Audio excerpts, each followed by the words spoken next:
एक खूबसूरत पंजाबी गांव में जहां 4 प्यारी प्यारी पंजाबी लड़कियां रहती थी। एक दिन सब लड़कियां गटी हुई और खुशी से बोली, क्यों ना आज सब मिलकर मज़ेदार पकोड़े बनाएं। तो सबसे पहले चारों लड़कियों ने आग जलाई।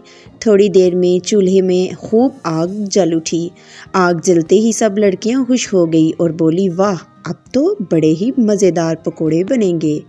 अब लड़कियों ने एक बड़ी सी लोहे की कढ़ाई उठाई और एहतियात से चूल्हे पर रख दी।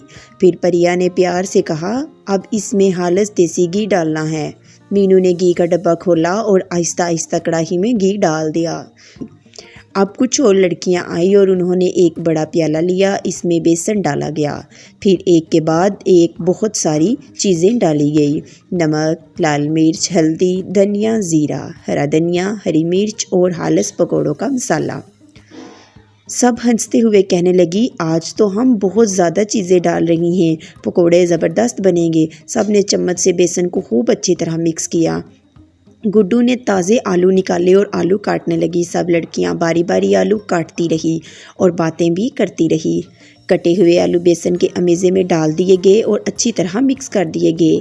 अब सबसे मज़ेदार वक्त आ गया था। मीनू ने चम्मच से बेसन और आलू का अमेज़ा लिया और आहिस्ता से गर्म घी में डाल दिया। छन छन की आवाज़ आई और पकोड़े तलने लगे। सब लड़कियां खुशी से बोली, वाह, पकोड़े तो सोने जैसे हो रहे हैं।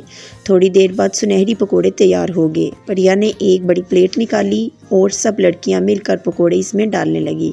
प्लेट पकोड़ों से भर गई। अब सोनू ने हरी मिर्च, पुदीना और दही से मज़ेदार चटनी बनाई। सब लड़कियां गट्ठी बैठ गई, पकोड़े चटनी के साथ खाए और बहुत खुश हुई। खाने के बाद सब लड़कियां कैमरे की तरफ देखकर हाथ हिलाने लगी और बोली, बाय बाय। तो दोस्तों, आपको आज की वीडियो कैसी लगी? अगर अच्छी लगी तो मेरी वीडियो को लाइक और चैनल को सब्सक्राइब ज़रूर कीजिएगा। मिलते हैं एक नई वीडियो के साथ, तब तक के लिए अल्लाह हाफिज़।